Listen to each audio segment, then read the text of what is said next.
Hello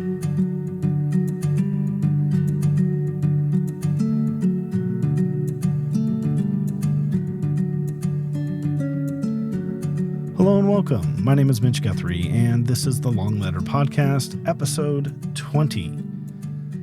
The topic for this episode is going to be the continuing discussion on the book Grace Can Lead Us Home, A Christian Call to End Homelessness. But before moving on to that topic, I kind of want to talk about a few items related to the podcast here.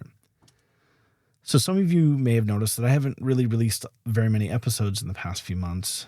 And truth be told, it's been over 3 months since I've actually recorded an episode. And the main reasons for that are just life.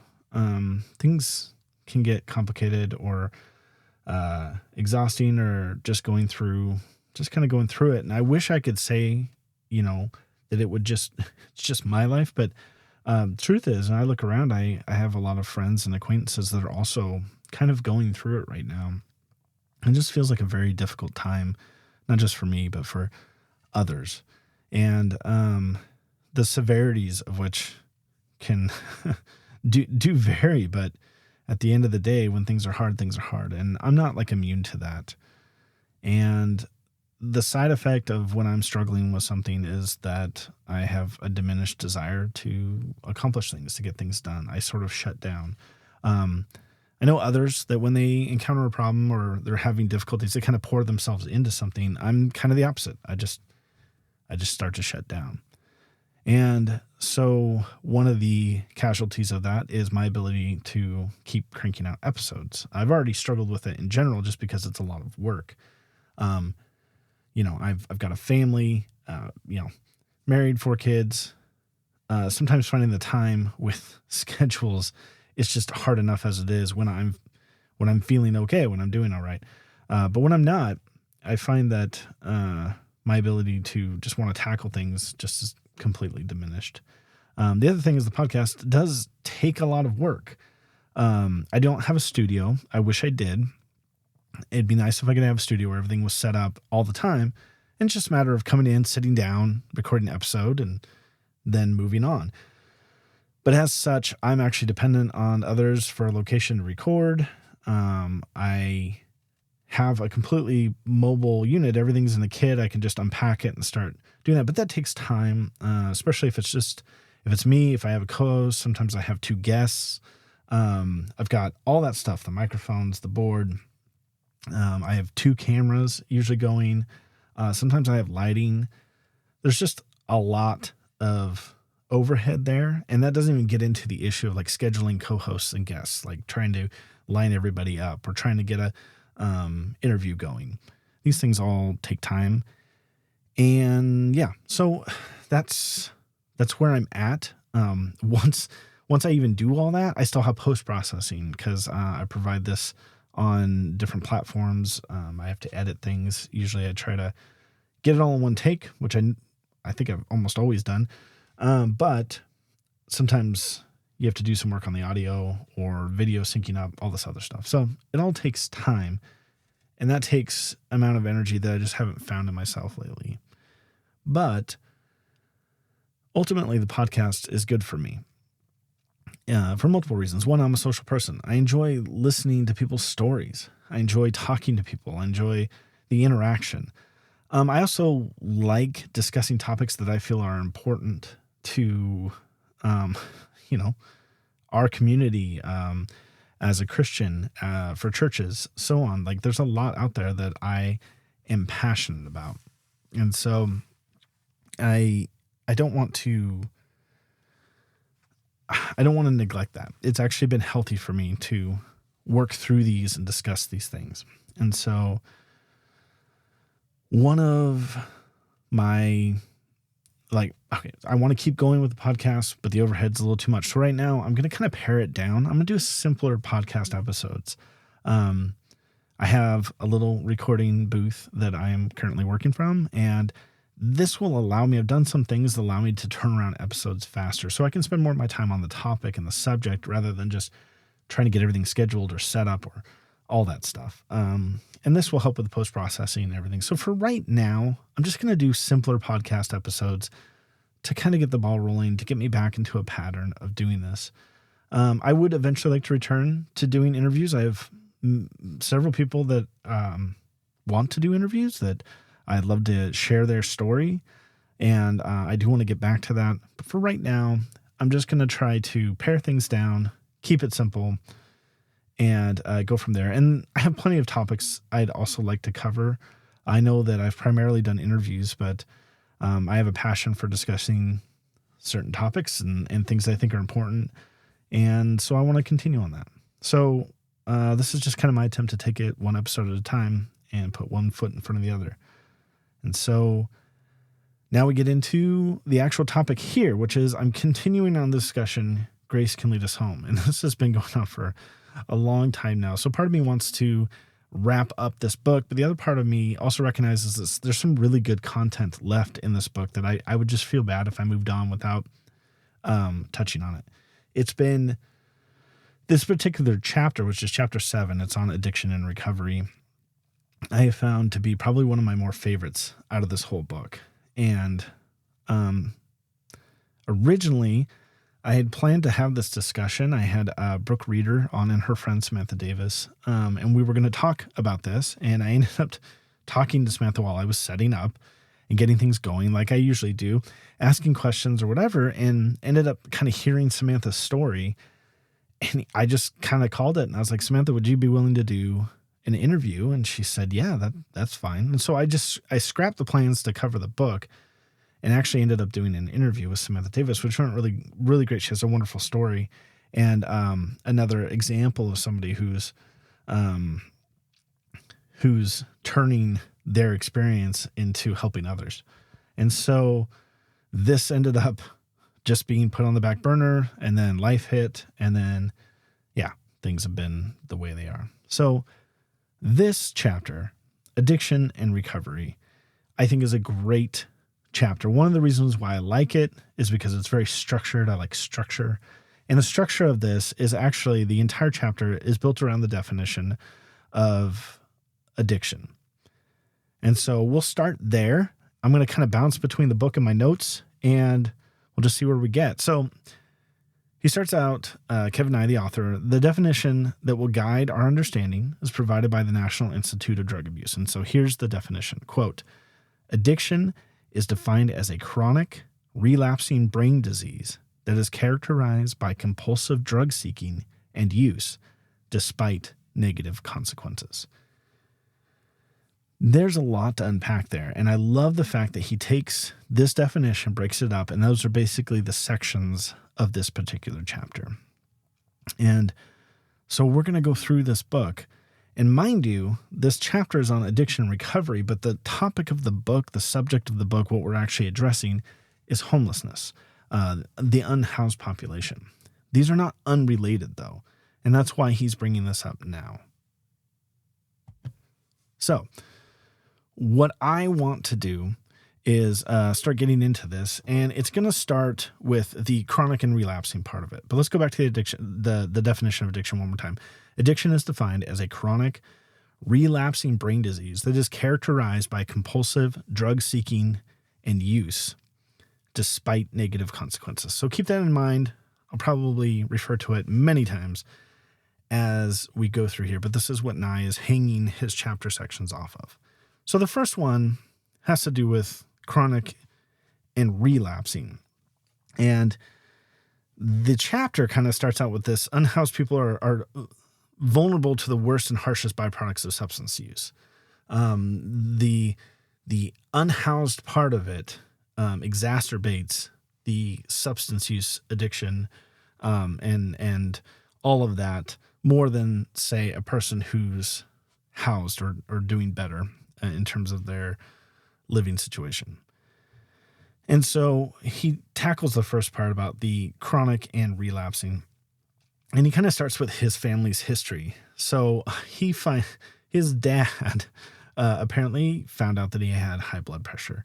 And then it turns out when his dad talked to aunts and uncles and also, they all had high blood pressure. In fact, they were all on the same medication to treat high blood pressure. He had no idea about that. And so The author got to learn this from his father's experience and make changes while he's younger. And hopefully he doesn't have to be on this high blood pressure medication. But it was kind of like an aha moment in his family. But he uses this high blood pressure story to talk about, kind of define the terms of chronic. And he goes on to define chronic as conditions that last 1 year or more and require ongoing medical attention or limit activities of daily living, or both. So chronic being lasts more than a year, requires medical attention, and it limits your activities of daily living, or you have all of those things. And he points out with the high blood pressure thing that like high blood pressure, addiction has many of the same contributing factors like genetics or environment or even personal choices. All those things come into play when a doctor is, say, addressing high blood pressure, that also come into play when we're talking about addiction. And he kind of gets into this this idea of how we, or as a society, look at these two diseases differently, high blood pressure versus addiction. He says, here's where they differ. If you have high blood pressure, but don't change your lifestyle, you can still get treatment with few to no questions asked.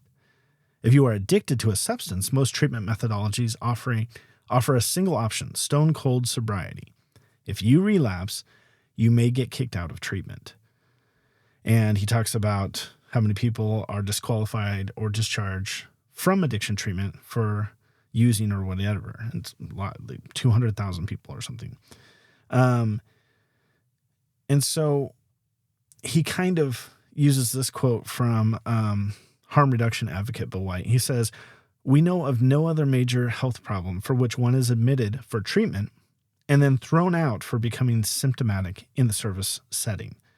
If an individual could consistently exert such control, he or she would, by definition, not need addiction treatment." And so, yeah, this was an interesting take on this, is that the programs have been geared in a way that should you can fail out of a program. And I understand the idea behind it. I understand the reasoning. But there's so many other things that we treat in life that we do not have you're not going to get kicked out of your high blood pressure treatment.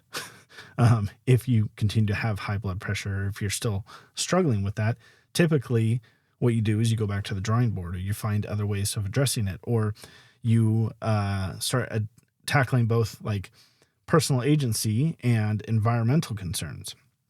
But a lot of drug treatment programs will eject you from the program for failing when you show a symptom of addiction, which sounds kind of ridiculous.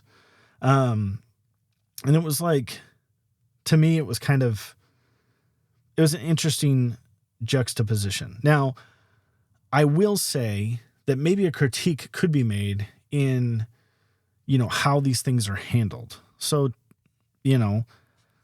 if you're being treated for high blood pressure, you've got your own insurance and you're paying for your medication and so on. So if you fail, that's on you. And then you continue to, you can go back and continue to keep trying.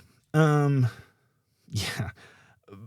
People who are getting treatment though for drug addiction might not be the ones paying for it, or might not, be, footing the bill for that, so to speak. And so I can understand, I feel like there could be a little pushback in well, where does this come out of? But I think his point does land in the sense that if you are actually interested in treating the condition, kicking somebody out for failing that seems counterintuitive to finding success. And I think some programs do this. They set this standard that you have to, be completely clean while you're going through the program, and I understand why. And then they kick people out who aren't, or who relapse or whatever. And then they set their statistics, their standards, hey, these are our success stories based off of those who've made it past that bar. And they kind of bracket out their failures. And I think there's a way of playing with numbers there to make things look better than they actually are. It's something like, I don't know how to explain this, like a self-fulfilling prophecy. I don't know. He goes on then to talk about Ben. He met Ben at Penn Avenue in Oklahoma City. So this was like the homeless church that he worked at. And like 20 years prior, Ben had been addicted to crack cocaine, cigarettes, and alcohol. And as Ben kind of shares his story, he says that, he was saved, he converted to Christianity, and in the process of doing that, he found sobriety and hasn't touched stuff since. And this Ben person was he was a leader at this Penn Avenue, and he was kind of like lifted up for this example of the right way to do it, right? You get saved, you get clean, you turn your life around. It happens instantaneously. And these stories are held up as being kind of aspirational. Like this is what you should be shooting for. And I think everybody would agree that's good. That's what you should be shooting for. Like that would be what I call kind of a happy path outcome. This is like your best path, your best possible outcome out of this whole thing. And who isn't inspired by like somebody who turns their life around? It kind of wraps everything up in a nice bow and so on. And so there is, though, kind of I don't know what I want to call it. Unintended consequences is what Kevin Knight calls it, of this perfectionist mindset. And it's the foundation that we built a lot of our addiction treatment off of. Alcoholics Anonymous, AA, is a good example of this. You have these chip ceremonies where people who have been sober for however many years or whatever, they get a chip for that. There's a ceremony. It's really moving. It's really cool. I know several people who have the chips, that have the recovery, and I'm like, it's awesome. And I think that's great. So the critique that's coming here, I don't want people to read into it as though it's putting AA down or other programs that are like this. But he does point out, I think, a good unintended consequence, which is he kind of tells through the story of Will. So Ben was the story of somebody who just was able to suddenly quit, turn their life around, start walking the right path, all that stuff. And then you have Will's story. He's known Will for 6 years, and he's been in recovery and relapse for those 6 years. He had a good 2-year run of being clean and sober. And how that came to an end actually kind of informed Nye's thinking of how we view recovery. And so Will goes to a party. I think he had been having a hard time struggling or something, and he was offered weed, and he smoked some weed at a party, hung out with his friends. But then the guilt and the shame and kind of being distraught at throwing away 2 years of sobriety caught up to him. And he really struggled with the loss of his sobriety. And it kind of ended up being something like when people go on a diet, they're like, well, tomorrow I start my diet, so tonight I'm going to eat whatever I want. And Will did. And it just completely tanked his recovery. And he made a mistake and he messed up. But I think the mindset that he's trying to get at here, that Kevin and I is trying to get at, is this idea of what it means to keep moving forward, the idea of how we view our failures, and this whole relapsing part of a brain disease, right? He says Will's story better captures the definition of addiction as a relapsing brain disease, and shouldn't our treatments and expectations consider this?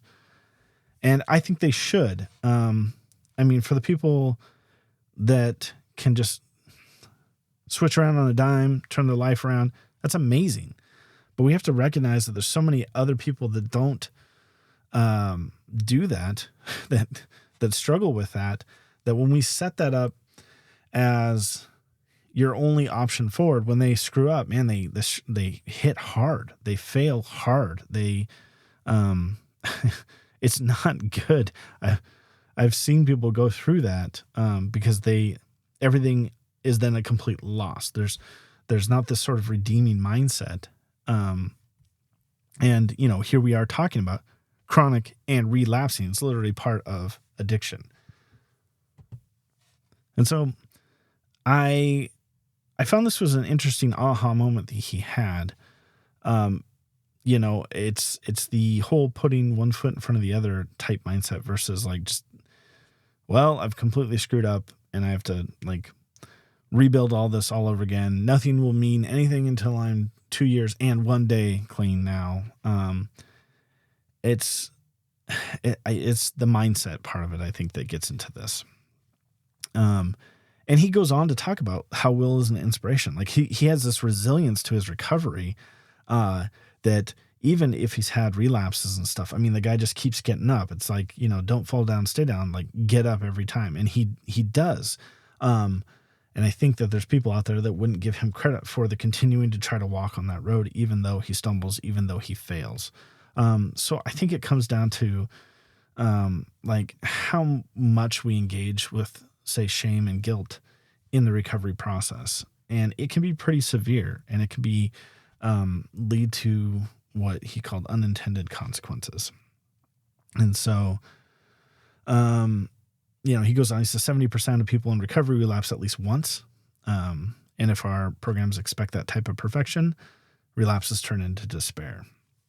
And so, once again, this isn't to put down AA or celebrate recovery or the things that do require sobriety. It's just to recognize that there are unintended consequences at play when that happens. And he has a quote from somebody that says, AA and 12-step programs work for some people, but I have a feeling that most of the people it doesn't work for end up being our clients, meaning that self-selecting type thing is at play here. And there's still people that need help. So the next topic, the next section is that this is a brain disease, right? So go back to the definition. Its addiction is defined as chronic, relapsing brain disease.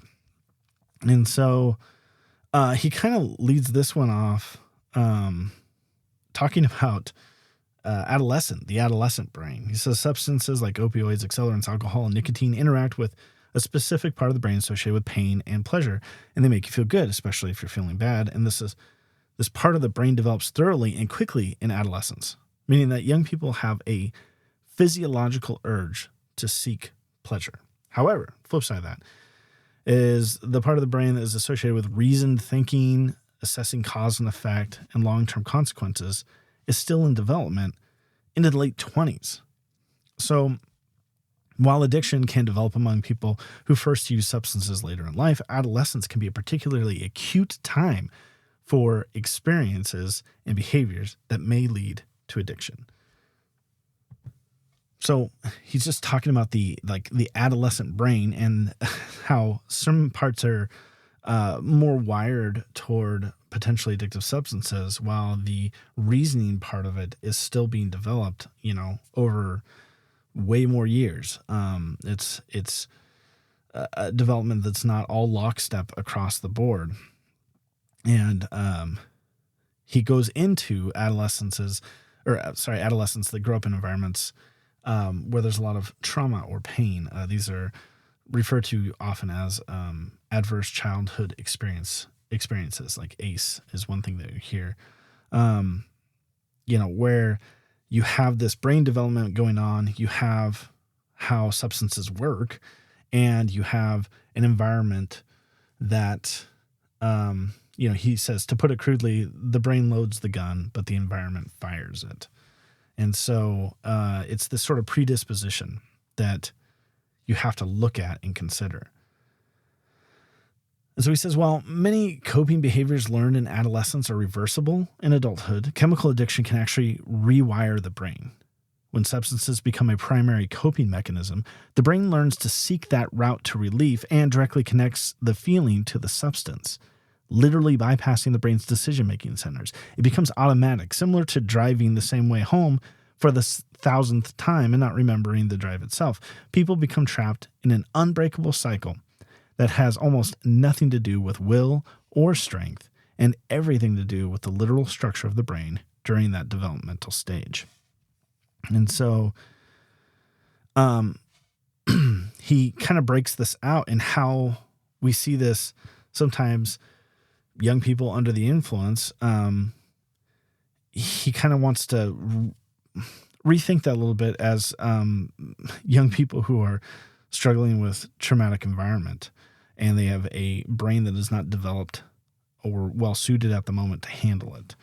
And I got thinking about this for not just adverse childhood experiences. I have a plan at some point when I get back to doing interviews. I talked to a person who got into addiction pretty heavily and had no adverse childhood experiences. Grew up in a loving, caring home, and of the 3 siblings, 2 fell into drug use. And, thankfully this person is clean now. They have the sobriety, and I hope to have them on to share their story at some point. But it got me thinking, though, that I think some people look at teens and just assume that there's some sort of, traumatic environment or toxic environment. And that's true in a lot of, that can be true in a lot of cases. But we're also seeing, if we take a look and take a step back at a lot of the studies that are coming out, that youth mental health is not doing great lately, hasn't been for a while. And there's all sorts of ideas into what could be contributing to that. But just a quick, cursory look, I found that mental illness is rising faster among 18 to 25-year-olds than the total adult population. So in 2008, the total population was 17.7% in terms of mental illness, and adults ranging 18 to 25 was 19%. But in 2018, the adult number was at 18.5%, and the adults 18 to 25, young adults or teenagers, 26%.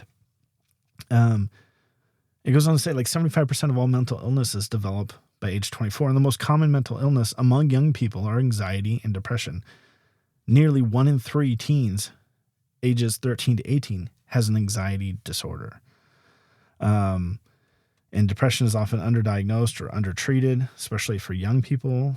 Anyways, so I want to expand what he's saying here, that environment has a factor. The way the brain is wired in adolescence has a factor, but there's also the growing mental health crisis that we're seeing across the board for adolescents, for young adults, for teens, that is also contributing to this. And yeah, it's a mess.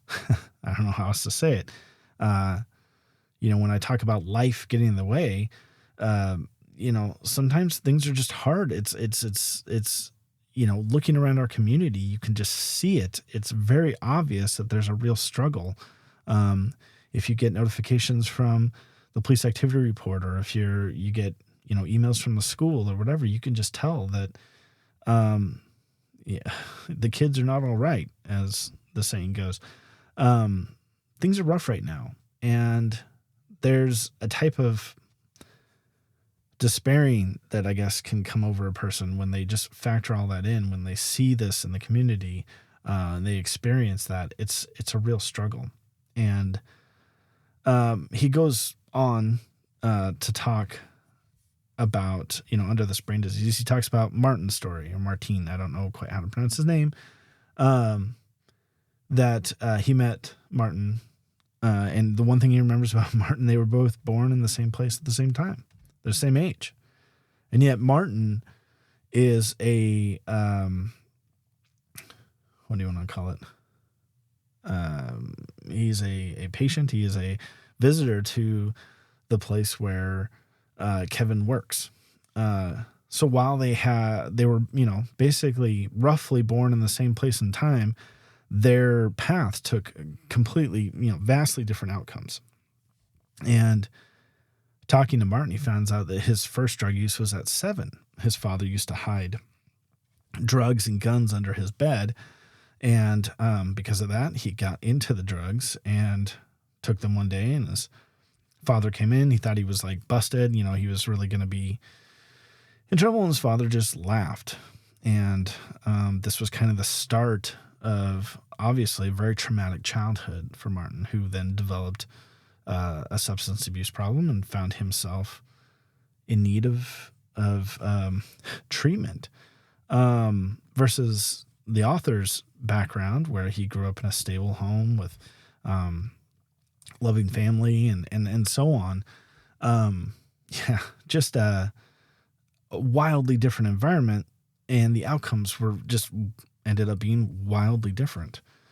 So I think what I'm getting at is that there's a lot of things that could be in play that assist addiction, including the age of the person, the wiring of the brain, the type of drug that they try, the age they try it at, the environment that they are living in or grew up in, adverse childhood effects or experiences, and even things like mental health conditions like depression, anxiety, all sorts of stuff. It's just way more complicated to untangle all this, to tease these threads apart and just be like, yeah, that's what it is. And so I just wanted to expand on his chapter a little bit there about the idea of it being like a brain disease, that this is something that can be developed outside of whether a person, chose that or not. Anyways, he goes on to wrap up the section. The direct connection between substance use and brain development, forged in what are, for many of us, unimaginable circumstances, shows us the need for grace and empathy for anyone we encounter with addiction. And I think that's important to just try to keep in mind, is the coming with grace and empathy, also trying to understand and tease these things apart. It's easy to make, a kind of call on something that could be wrong. We make assumptions. We're not all knowing. And so, yeah. Anyways, the next part of the definition, I'll go back up to this definition here and read it. Addiction is defined as a chronic, relapsing brain disease that is characterized by compulsive drug seeking and use. And that's the next part here, compulsive drug seeking and use. It's how people respond to all these various things that come into play, including their own personal agency. It says, and mind you, this is all related to housing, to, being homeless or whatever. And how different drugs make somebody feel or help them cope with a situation. He goes on, he quotes, to quote him, trauma only escalates once a person begins sleeping outside. The lack of safety, security, and basic necessities afforded by homelessness is, in many ways, a constant trauma. Since people experiencing homelessness are already likely victims of traumatic environments, it is easy to see how substance use would become so appealing, end quote. And he goes on to talk about, like, people use drugs because they work. Like this, I feel like this shouldn't be like, you don't have to spell this out, but I don't know if people have stopped to think, like, drugs work for people. Different drugs have different effects on people.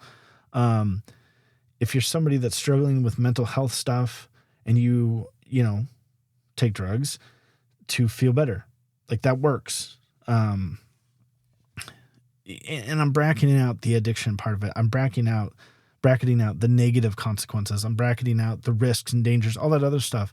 But like, as for like how they function, they do work in this way. And homelessness, being unhoused,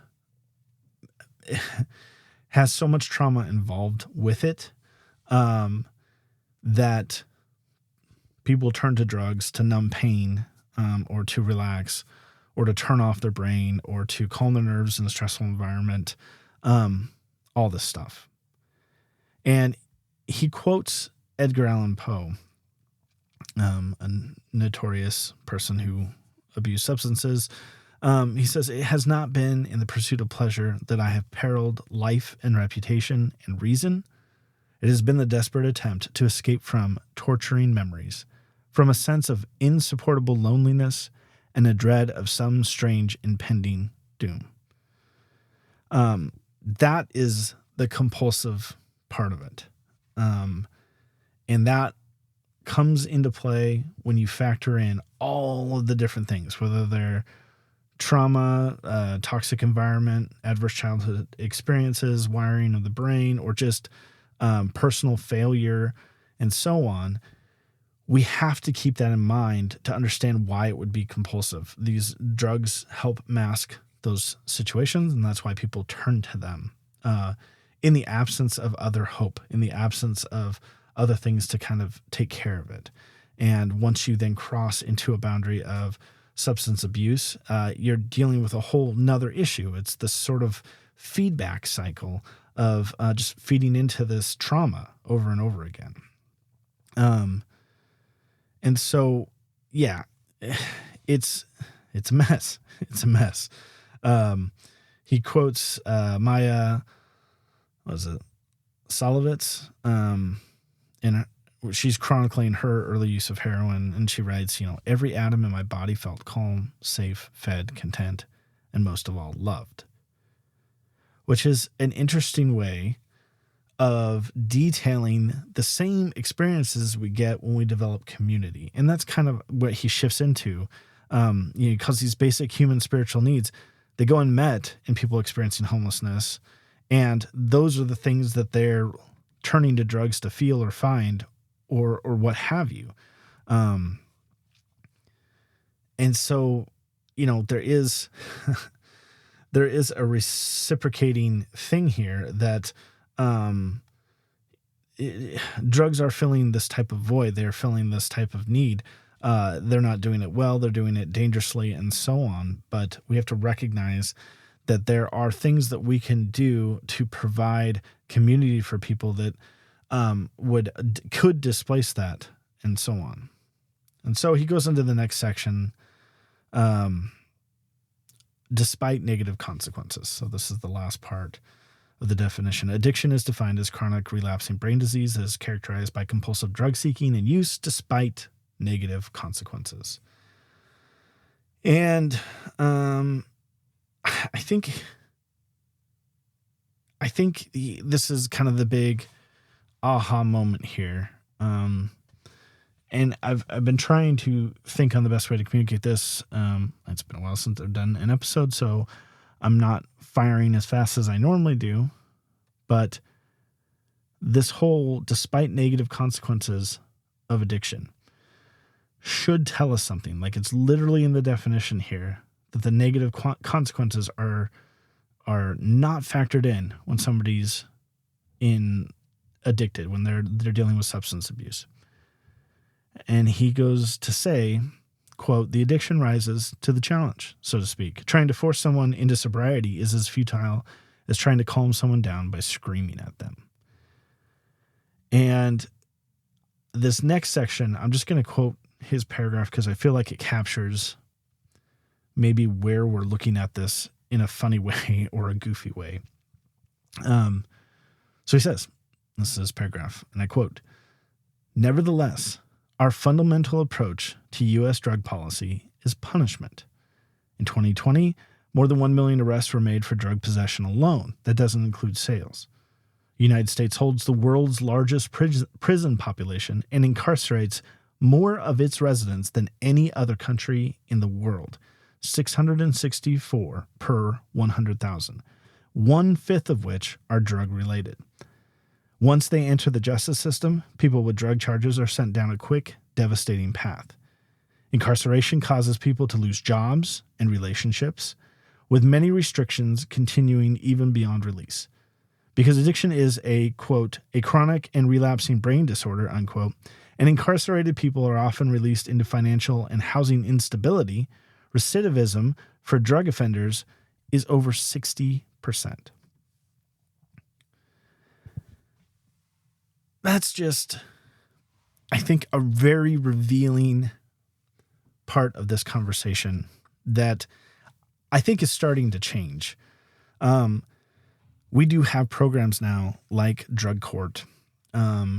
We have kind of law enforcement, the judicial system, like kind of going back and reviewing like what's going to be the most effective for this. But we can't ignore the fact that in the definition of addiction, it says all these things that happen despite negative consequences. And yet most of our forward, most of our, I guess, programs are all geared toward punishment. It's, and if it's built into the definition, despite negative consequences, increasing negative consequences is not going to address addiction. And this leads to all sorts of, I think, where people start to line up on the sides of things. You know, if something's illegal, you should be punished for it. You do your time, whatever. And I don't know how I could be against that. That makes sense. But it depends on the purpose of what we're doing here. So if the purpose is to enforce laws, then yeah, we have laws on the books. You go do this, you enforce it. The person serves their time, whatever. And that's all you care about. So I guess you could give primacy to the laws and why the laws exist. But then there's the person at play here. And what's the purpose for them? And if they are, by definition, in addiction, negative consequences do not come into play in that person's addiction. And all the various reasons I've talked about just in this episode. And so we have to ask ourselves, if the problem is this person breaking a law, then this legal route, this punishment, whatever, that makes sense. But if the problem is that this person's addicted, which leads them to do things breaking the law, what's the best outcome for that person? And is it going to be going through a very expensive process, being housed, incarcerated, and so on, and then booted back out in the street, back into the same perhaps toxic environment they came from, or housing instability, or back into the same social network that they got addicted in? Or is it going to be trying to treat and untangle this person's struggles and why they're addicted in the first place? It is a different way of looking at it. And I can understand the sides people line up on here. And I can understand, I think part of it comes down to what is the value of what you're looking at here. So if the value of it is law and legality and this and that, or if the value is the person, if it's about punishment, or if it's about rehabilitation, if it's about hopefully changing outcomes and so on, all that stuff has to be considered. And I think that historically as a country, I don't know we've done a great job at that. Especially when you put somebody through the system and then you kick them right back out at 1 a.m. and you're throwing them right back into the environment that's partially to blame for where they're at. The environment that developed them into this person that's dealing with substance abuse and addiction. And so, yeah. Now, that's not to say that there shouldn't be like boundaries and obligations. And this was a conversation I got into with a friend of mine months and months ago, where we were talking about harm reduction. And I think the difficulty of harm reduction is trying to tease out the best way forward.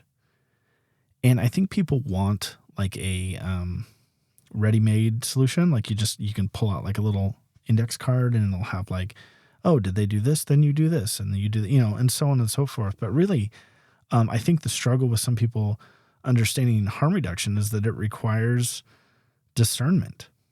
And people and our laws specifically are not necessarily built for discernment.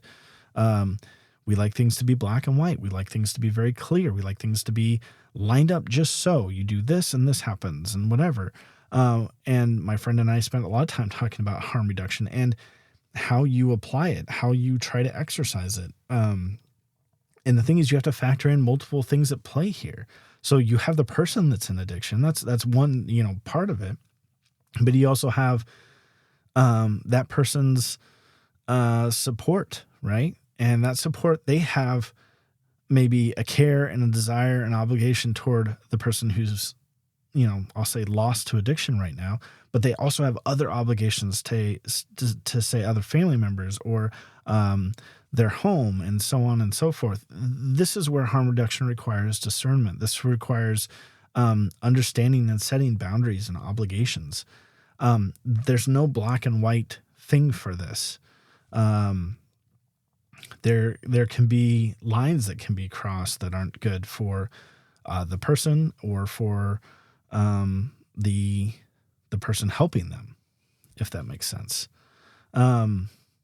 Yeah. And so he kind of gets into this. He ends this chapter with the opposite of addiction. And he quotes Maya, the author from earlier. She says, even in active addiction, people can learn and change. Whether or not they want to stop using drugs and whether or not their choices around drug use are totally free, they can and often do make decisions that can improve their lives and the health if given the opportunity. And I think this is another area where people kind of line up on a side. So, and as in most dichotomies, it's not only... There's not just two camps. There can be multiple ways of lining up, especially given the context or whatever. But let's simplify it to this simple dichotomy of people who break this down into personal agency, or what I'll call personal responsibility, and then others that break this down into trauma and environment. And I think people kind of line up. If people would give a lot of weight to personal agency, they're likely to downplay the environmental or trauma that a person has experienced. They might be more likely to be like, well, I endured trauma. I'm not an addict. You shouldn't be either.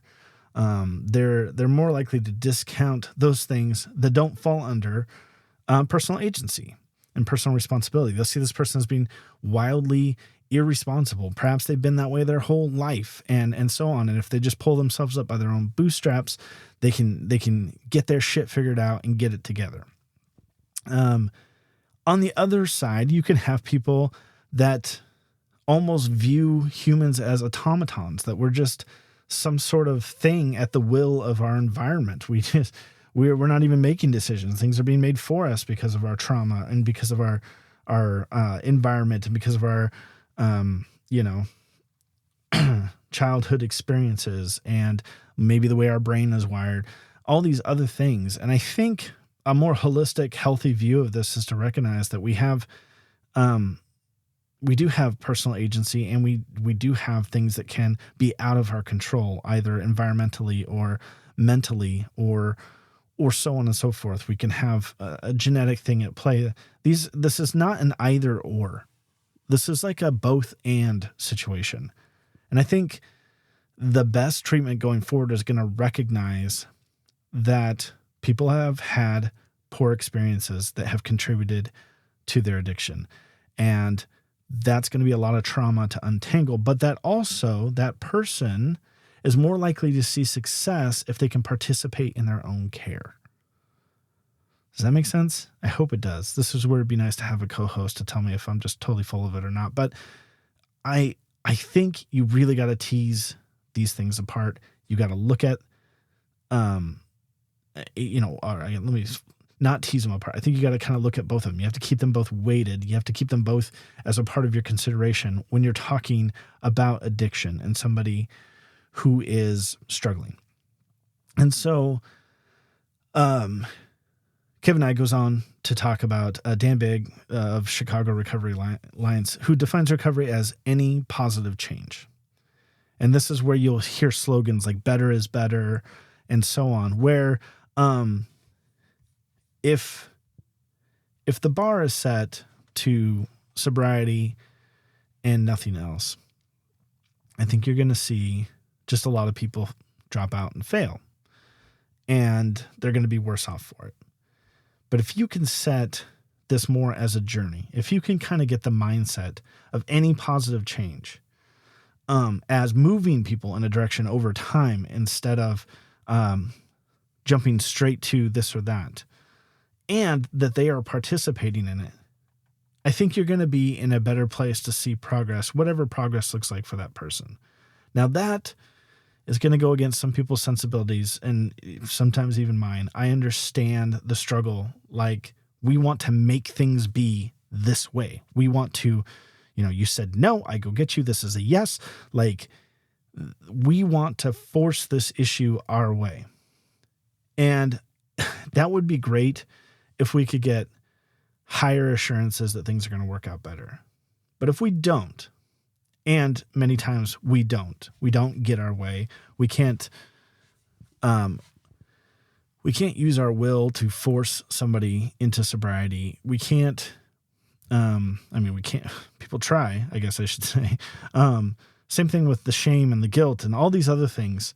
Those are tools that we've used to poke and prod, but the real change, if real progress in addiction and in substance abuse is to be seen, and it comes when a person is participating in their own care, then we have to change our approach a little bit here. Now, it doesn't mean that we don't want sobriety for that person. It doesn't mean that we don't have hopes and dreams of a person living in full recovery and so on. None of that gets sidelined. I think this just takes a more practical, pragmatic approach to recognizing that some shit just is not in our control.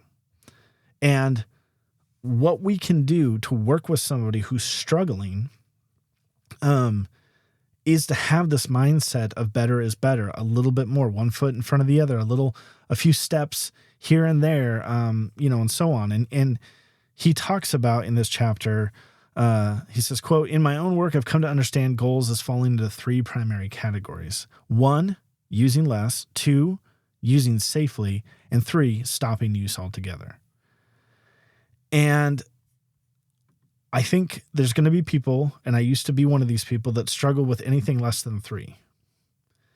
And I can understand why somebody would come to that conclusion. I can understand why somebody would be like, this is the only viable option, is to get people to stop altogether.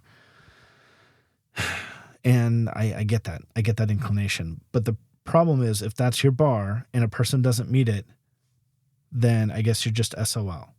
Right? Like your participation in helping that person find sobriety or moving toward recovery or whatever is then done, versus somebody that could, see other categories and try to spend time to work somebody through those categories. Ideally, obviously, stopping use altogether. That's the best outcome. That's the outcome we want. That's the outcome that's going to be good for everybody, obviously, including the person. But when you don't meet that, when that doesn't happen, when it doesn't materialize, where do you go from there? And that's where I think this mindset of having these categories of using less, using safely, stopping use altogether is important to keep in mind, because it's a step you can take if you just can't force somebody over that sobriety bar, if that makes sense. He goes on to talk about, one of his favorite phrases to hear is, "I usually use every day, but I didn't yesterday." That's progress. It doesn't feel like progress to some people, and I understand why, but it's progress. It's better. It's moving in the right direction. So I feel like some people struggle because they want to transplant somebody from the beginning here and just skip them straight over to the end, the finish line, the, sobriety finish line. And if that person struggles getting through the course to that sobriety, we got plenty of shame. We got plenty of guilt. We got plenty of ways to, prod and poke somebody. And if they're not successful in that, then they're out. They're out of the system. And that's not moving people in the right direction. Like I said, this takes discernment. It takes seeing things differently, or taking that better is better approach. Yeah. And I mean, this stuff is messy. This is just really messy. I think people just need to have a more realistic attitude about how we move people in the right direction, or how we support moving people in the right direction. Because there's this sort of might makes right attitude that I don't think is effective, because if somebody opposes that might makes right, then they're done. They're out of that system until they go through again, or until they're arrested, or until whatever. And it's like, can we just shortcut that and just always have this consistent work to be done to get people to that sobriety? Yeah. Anyways, I'm monologuing. Actually, this whole podcast is just me monologuing, but whatever. Yeah. And so he goes on to talk about recovery capital. And these are things that people can have at their disposal to help them in their recovery process. Like the housing, it's similar to the housing first approach, that, recognizes when people's basic needs are met, they're better equipped to address other areas in their life. So, recovery capital is just kind of a way of referring to resources that a person has at their disposal to aid in recovery. Housing, obviously, being the primary one, that's so critical. I still really struggle with people who think that a night-by-night shelter is a sufficient place for somebody to find sobriety, to get clean. It's just bullshit. I'd like them to go live in a shelter for, extended period of time and try to get their things done that they need to, without transportation, without this, without that, without taking everything on their back with them when they leave, stuff like that. Shelters are important. They're critical. They're absolutely needed, but they are not, I think, the ideal. It's not all housing is equal. So if you can just stick somebody under a shelter, you're fine. There's obviously better ways to go about this. So housing obviously is one of them. He goes on to other forms of recovery capital, like faith. Faith is important to a lot of people, and faith can move these recovery mountains that we need and see, and they have. I know a lot of people whose faith has sustained their recovery. Social recovery capital, support a friend, partners, family, community, such a big part of it. And so he ends this chapter, and this is kind of a fascinating thing. In the 1970s, so this takes place in the 1970s, Dr. Bruce Alexander, he had performed this experiment that was based off of prior experiments. So in the 70s, this is just crazy to me. They had this experiment with rats in a cage and 2 bottles of water. And 1 bottle was laced with cocaine. And the 70s were just the craziest time for doing stuff like this. Like, they just, you know what? We should get these rats some cocaine and just see what happens, right? I understand why, but at the same time, every time I see things like this, I'm like, oh, when did this take place? 70s. Yeah, that makes sense. Anyways, so they had previously done experiments with rats in a cage, and what would happen is the rats would develop a preference for the drug-laced water, and then they would eventually overdose and die. And so something unique that Dr. Bruce Alexander did was to wonder at what would happen if you provided a better environment for the rats. What if the environment is in part contributing to the rats desiring the drug-laced water? And so he developed a very fancy rat park, and they had like tubes, and they had socialization, things for the rats, and they had all this other stuff. So they were living the high life in this fancy rat park. And the results were fascinating. The rats would rarely choose the drug-laced water. And when they did, they would rarely return to the drug-laced water. Most importantly, though, there were 0 overdoses in the fancy rat park than there was in just the cage with the 2 bottles. And not to make light of this, but anybody that's worked in a cubicle can kind of see how demoralizing being in that situation for 8 to 10 hours a day can be. It can be just not great. And I think he was onto something here which was factoring in the environment, that recovery capital, factoring in these things that can help somebody find a better way. And he has this to say. He says, this study demonstrated a key insight into recovery. Relationships and community are one of the most powerful tools we have in preventing and overcoming the disease of addiction. As journalist Johan Hari concluded from his extensive work in this field, the opposite of addiction isn't sobriety, it's connection. And he goes on to say, to their credit, AA with the 12 steps and Celebrate Recovery, building in community is a huge part of these programs. So while they do kind of have this bar of sobriety, which is understandable, they also have developed a very strong, community engaging process for the person that attends to help them reconnect. They even encourage, reconnecting with past relationships, healing, and so on. And so, yeah, I think this all goes back to the title of the book, Grace Can Lead Us Home. There are punitive responses that we can have to this, and those are very natural for us. Those are very natural for me.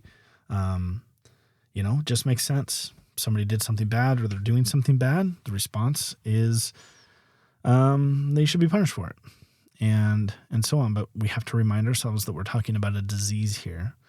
We're talking about something that is entangled both with a person's personal agency as well as their trauma, their history, their adverse childhood experiences, and so on. And moving forward with that person isn't going to fit a black and white matrix, some sort of card that we just fill out and, here's your next step. It's going to take grace. It's going to take understanding. It's going to take time.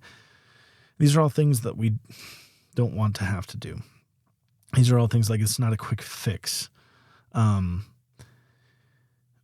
I don't think that we're going to see a lot of success without a change in mindset and how we approach or how we treat people who are struggling in addiction, who are struggling with substance abuse.